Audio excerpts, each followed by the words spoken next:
A campsite ripped to shreds, blood soaked into the dirt.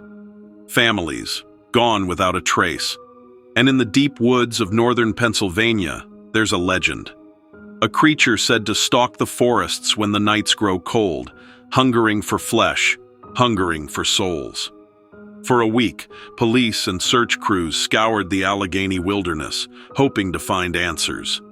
But what they uncovered wasn't salvation. It was a nightmare.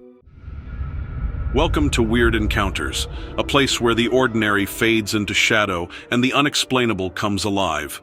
Don't forget to like, subscribe, and become part of our ever-growing community of the curious. My name is Daniel. I serve with the Kane Police Department here in northern Pennsylvania. I've been doing this job a long time, 15 years, and I'm not someone who scares easy. I've seen wrecks on Route 6 so bad you can't tell the car from the guardrail. I've pulled overdosed kids out of basements and watched families crumble. But nothing in my life compares to what I saw in the woods 2 years ago. It was late October, hunting season. The leaves were red and gold, the kind of days people around here brag about to their relatives out of state. That's when we got word. 2 families had gone missing. Brian and his wife, their 2 kids, David and his wife, their kids. They were experienced campers, headed up to Minister Creek off Forest Road 116, about 15 miles northeast of Marionville. Friends hadn't heard from them in more than a week. We formed a joint search. Local police, state police, Forest Service, and SAR volunteers. It felt like just another missing persons case at first, until we reached their campsite. I'll never forget it. The site was torn apart, not like animals rummaging through food, but like a war zone. Both tents were shredded down the middle, poles bent at unnatural angles. One of the coolers had been cracked in half like it was hit with a sledgehammer, contents scattered, some dragged off into the woods. The ground itself told a darker story.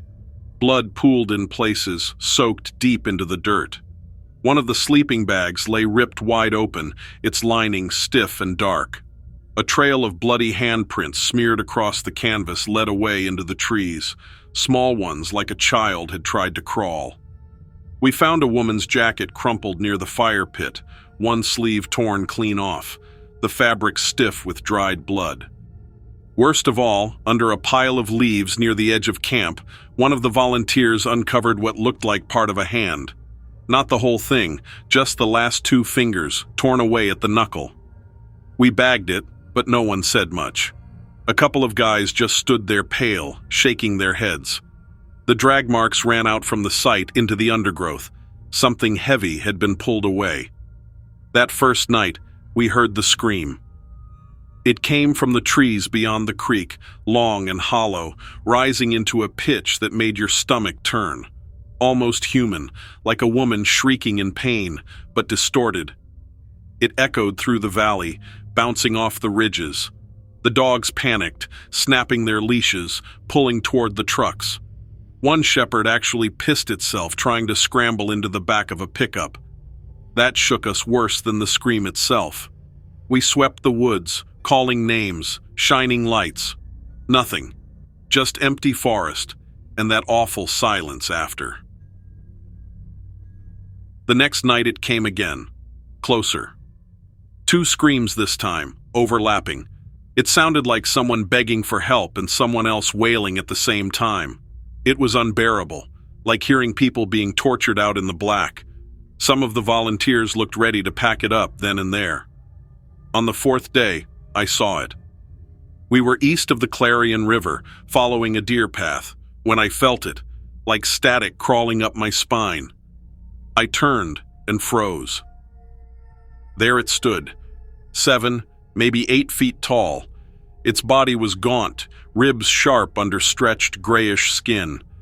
Patches of greasy hair clung to its skull and shoulders. Its eyes glowed faint yellow when the light hit them. Its mouth hung open too wide, and its arms dangled low, ending in hands too big, fingers tipped with black claws. Also, it shifted on its feet, twitchy, unnatural. Every story I'd ever heard about this Wendigo legend hit me at once. Then it moved, gone in an instant, vanishing behind the trees faster than anything that size should move. I didn't tell anyone right away. I thought maybe lack of sleep was getting to me. But that night, everything changed. 4 of us, me, Deputy Harris, Ranger Collins, and a SAR volunteer named Mike, were sweeping near the river after dark. The woods were silent, too silent. Then it darted across the trail in front of us. Long limbs, pale skin, moving first on 2 legs, then dropping to all 4s like some grotesque animal. It screamed as it ran past, a sound halfway between a man crying and a pig being slaughtered. We froze. Then more screams from all around us. The woods lit with movement, shadows slipping between the trees. Mike panicked and fired his shotgun into the dark. The blast echoed, but nothing dropped. Shapes darted just outside the beams of our lights. Then one of them lunged. It came fast, bursting from the trees, almost grabbing Collins. He fell back, screaming, scrambling on the ground as the thing crouched over him. Its claws slashed down, tearing his sleeve open, grazing his arm. I swear I smelled its breath, rot, blood, and dirt. Harris fired his rifle, the muzzle flash lighting it up. For a split second I saw its face up close, stretched skin, jagged teeth, eyes like burning coals. It shrieked and disappeared back into the trees. We didn't wait. We dragged Collins to his feet and ran. The woods erupted in screams, echoing in every direction. Branches cracked behind us. I could hear them pacing us, circling us as we crashed through the undergrowth. My chest burned, lungs screaming, but I didn't dare stop. We hit the road, the gravel lot where our trucks were parked. Harris dropped his keys trying to unlock his door, cursing and fumbling in the dark. Behind us, heavy footsteps thudded closer, something big moving fast. Mike spun, shotgun raised, but nothing broke the tree line. Just those glowing eyes watching from the shadows. We piled into the trucks, doors slamming, engines roaring. Gravel sprayed as we tore down the road, headlights slicing through black woods. The screams followed, fading only when we were miles away. None of the men who saw it came back. Not Harris, not Collins, not Mike. They refused.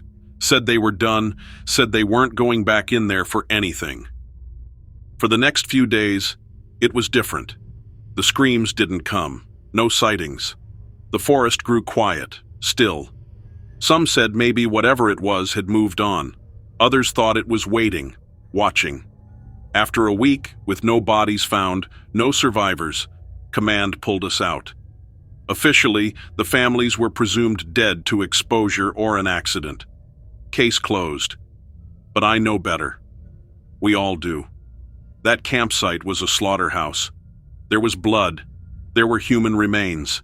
And the things that hunted us that night were Wendigos.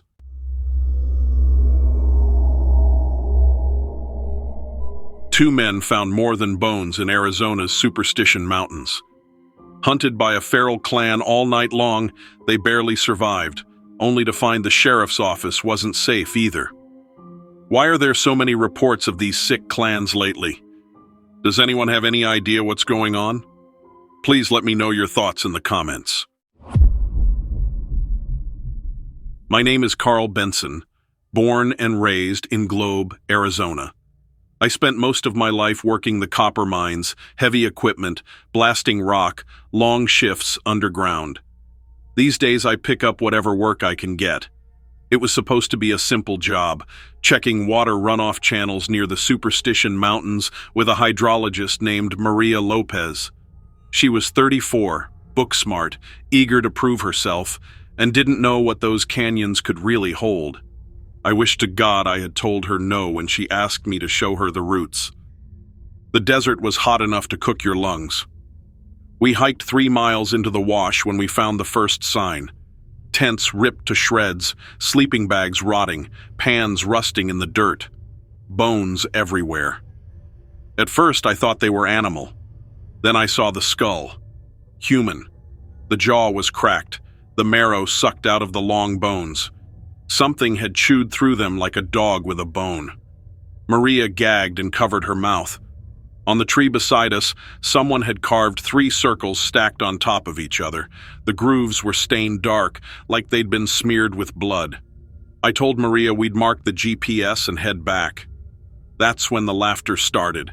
It came high and sharp, bouncing off the canyon walls. Human, but wrong. Too wild. It echoed in layers, children giggling, women howling, men cackling. We froze. The hair on my neck prickled. I looked up. They were crouched on the cliff ledges, watching. They weren't animals, though they moved like them. Naked, covered in clay, skin cracked from the sun. Their hair was filthy ropes, their teeth black and jagged, eyes gleaming with hunger. They clutched crude weapons, clubs made from rebar, hatchets hammered from scrap metal, knives of rusted steel. Maria whispered, "People?" I shook my head and said, "Not anymore." They began to chant. Their voices were broken but in rhythm, beating against the canyon walls. Meat for the clan, meat for the fire. Then they came down. They scrambled like lizards, skittering down sheer rock, shrieking, slobbering, swinging their weapons.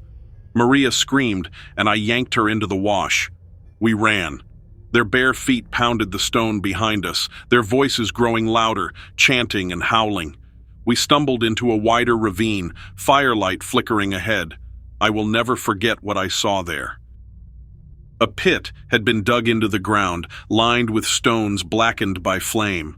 Inside it was a mound of charred bones, some human, some not. Skulls cracked open, ribs scattered like kindling. Around the pit were dozens of them, men, women, and even children. Their faces were smeared with ash and blood. One of the children gnawed on something pale that looked like a hand. The smell of burned flesh clung to the air. They saw us. The entire camp screamed at once and surged forward. Maria sobbed, begging me to do something. I grabbed her and dragged her into a narrow crack in the stone wall, barely wide enough to squeeze through. They followed, clawing at the rock, scraping their fingers bloody, snarling with rage. One of them shoved a torch into the crack, smoke rolling over us. We were forced to crawl deeper, choking. All night it was the same. We ran, we hid, we listened to them circle us. Their laughter echoed through the desert. Sometimes they imitated us, calling our names, voices cracking but close enough to freeze our blood. "Carl, Maria, help me." "Please," Maria almost answered once. I had to cover her mouth to keep her quiet. We crouched in caves, hearts hammering as they sniffed the air like animals outside. The chanting never stopped. Meat for the clan, meat for the fire. When they flushed us out with smoke, we ran again. They threw rocks from the cliffs, whooping with glee when they hit near us. I saw one of the children racing on all fours, its mouth wide open, teeth filed to points. Maria twisted her ankle, cried out, and they screamed louder, delighted at the sound of pain. I dragged her, half carrying her, stumbling through cactus and stone, her blood smearing on my shirt. Just before dawn, we reached the trailhead. Our truck was waiting, but the tires were slashed, the hood pried open.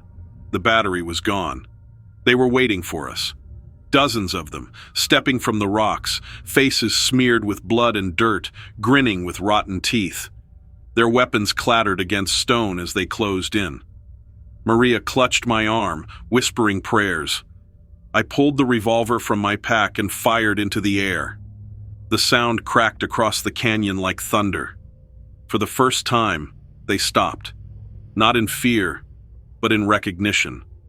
Like the sound meant something old to them, something dangerous. We didn't wait. We ran down the road, Maria limping, me dragging her when she stumbled. 5 miles under a rising sun. They followed for a while, whooping and laughing, but they didn't leave the canyon.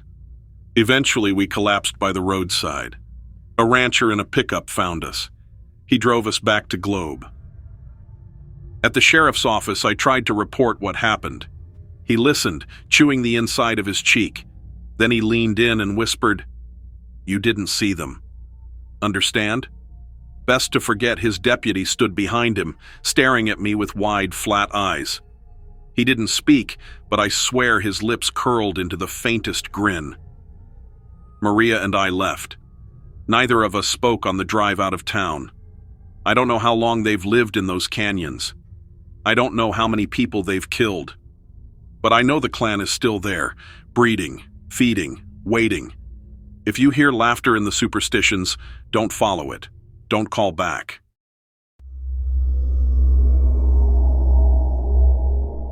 I've been on the fence about writing this because I know how it's going to sound, but after listening to some of the stories you've posted, I figured maybe it's better if I just tell it straight.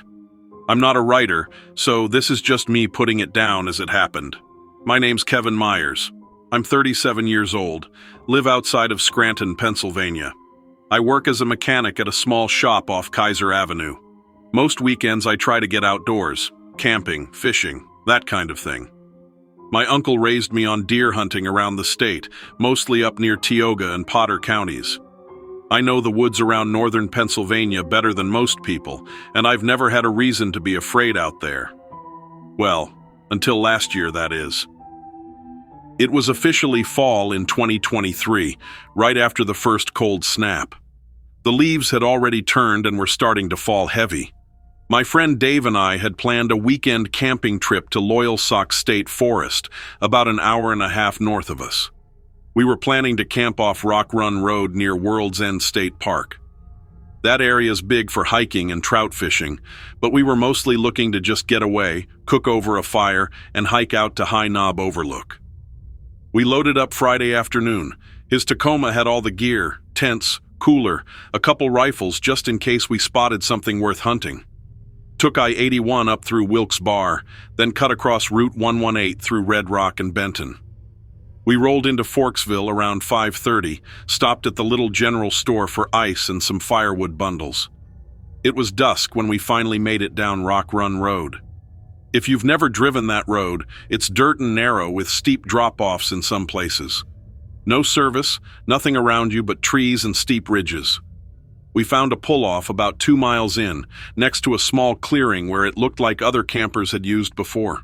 Fire pit already half built out of rocks. We set up quick. Tent, folding chairs, fire going by dark. It was cold but clear, no moon yet, so the stars were bright.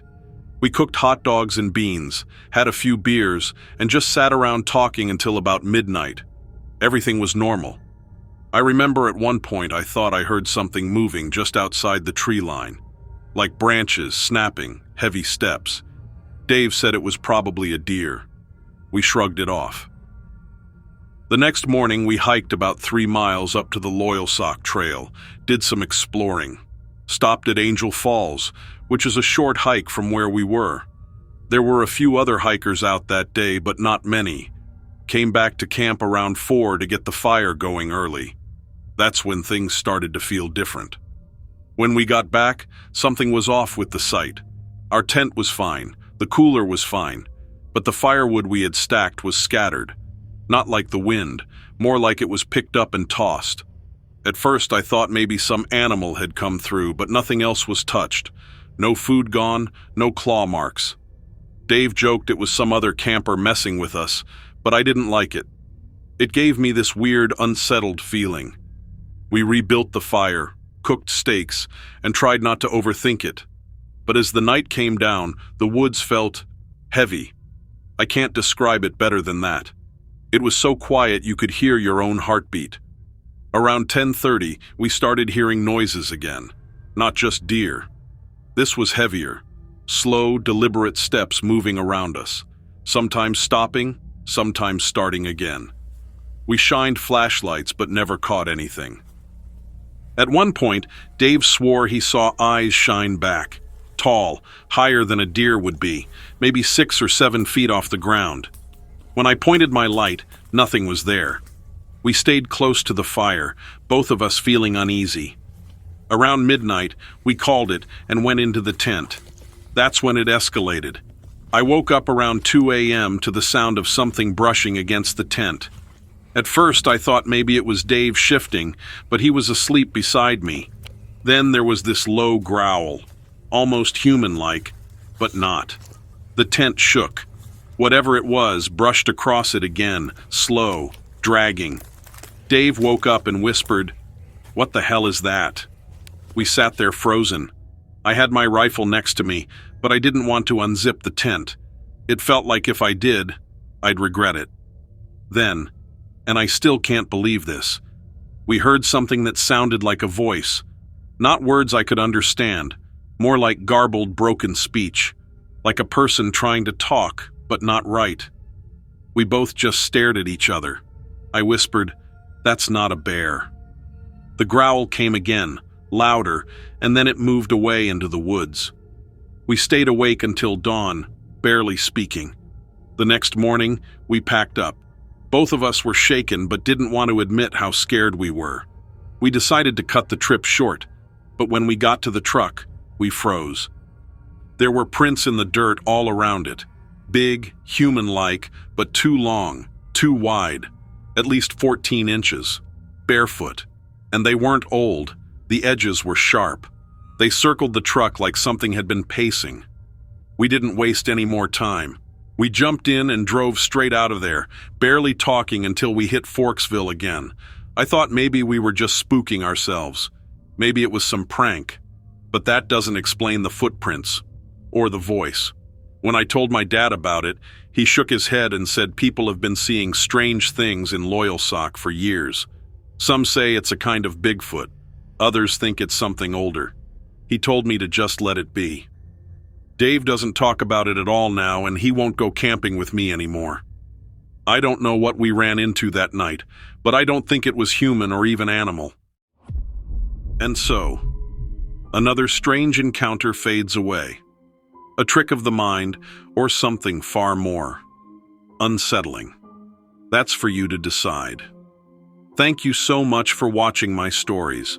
Make sure you hit that like button, subscribe, and turn on notifications.